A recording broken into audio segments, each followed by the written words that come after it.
बहुत पुरानी बात नहीं है। एक छोटा सा कस्बा था, शांति, सरलता और सीमित साधनों से भरा हुआ। उसी कस्बे की एक संकरी गली में पुरानी ईंटों वाला एक छोटा सा मकान था, जहां आशीष अपने माँ-पिता के साथ रहता था। पिताजी की किराने की दुकान थी। दुकान से होने वाली थोड़ी बहुत कमाई से घर का गुजारा चलता। माँ एक सीधी सादी महिला थी, जिनकी दुनिया रसोई, पूजा और बेटे के सपनों के इर्द गिर्द ही घूमती थी। आशीष बचपन से ही तेज दिमाग का था। किताबें उसका संसार थी और कलम उसकी तलवार। स्कूल में शिक्षक उसकी तारीफ करते न थकते। वो उन चंद बच्चों में था जो अपने हालात को देखकर डरते नहीं थे, बल्कि उन्हें बदलने की हिम्मत रखते थे। 12वीं की परीक्षा में उसने जिले में टॉप किया। पूरा मोहल्ला गर्व से भर उठा। मां ने माथे पर तिलक लगाकर उसके माथे को चूमा और कहा, भगवान तुझे हमेशा ऊंचाई पर ले जाए बेटा। जो होता है अच्छे के लिए होता है। उसने दिल्ली जाने की तैयारी की। उसका सपना था यूपीएससी पास करके अफसर बनना और अपने जैसे हजारों गरीबों की आवाज बनना। दिल्ली एक तेज रफ्तार शहर, जहां कोई किसी का नहीं होता, जहां सड़कों पर चलने वाले हजारों चेहरों में कोई मुस्कुराहट नहीं होती। यहां आशीष को सबसे पहले जो चीज मिली वो थी तन्हाई। छोटे से कमरे में उसकी सुबह किताबों से शुरू होती और रात नींद की जगह बेचैनी में बीतती। सपने बड़े थे, पर राहें मुश्किल। फिर भी वो डटा रहा।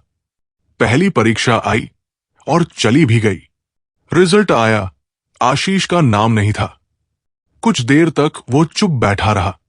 फिर मां को फोन किया।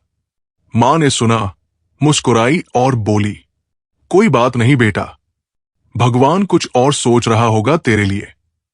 जो होता है अच्छे के लिए होता है। समय बीता। आशीष ने फिर तैयारी शुरू की। इसी दौरान उसकी मुलाकात नेहा से हुई।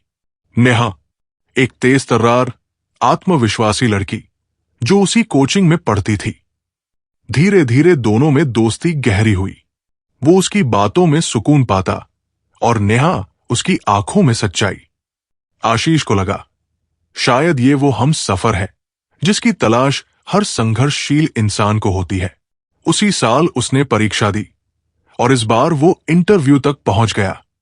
पर एक शाम, जब वो नेहा को बिना बताए उसके पीजी पहुंचा, दरवाजा खुला और सामने नेहा थी, अपने ही सबसे करीबी दोस्त राहुल के साथ, कुछ ज्यादा ही नजदीक।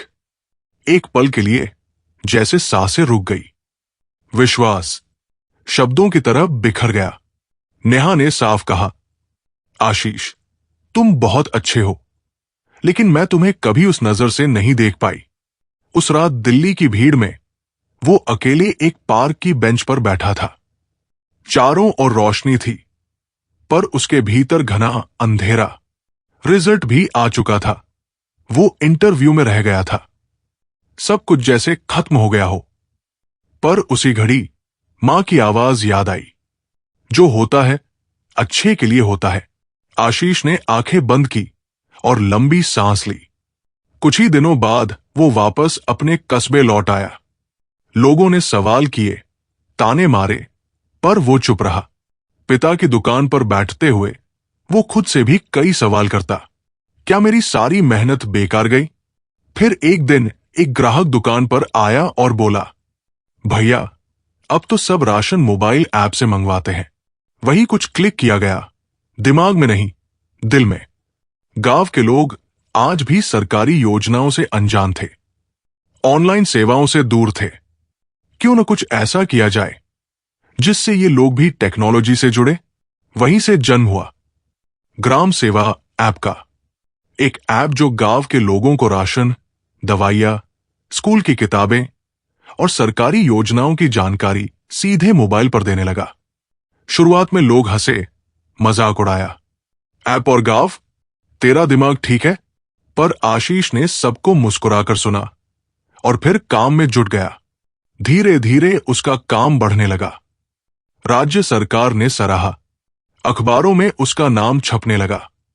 और फिर एक दिन दिल्ली से एक चिट्ठी आई, राष्ट्रीय डिजिटल नवाचार पुरस्कार के लिए आमंत्रण। उसी दिल्ली में जहां कभी उसने अकेलेपन के आंसू बहाए थे, आज वो सम्मान के मंच पर खड़ा था।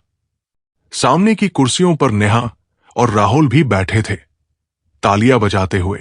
आशीष ने मंच से जो कहा वो केवल शब्द नहीं थे, वो हर टूटे हुए दिल के लिए आशा का दीपक थे।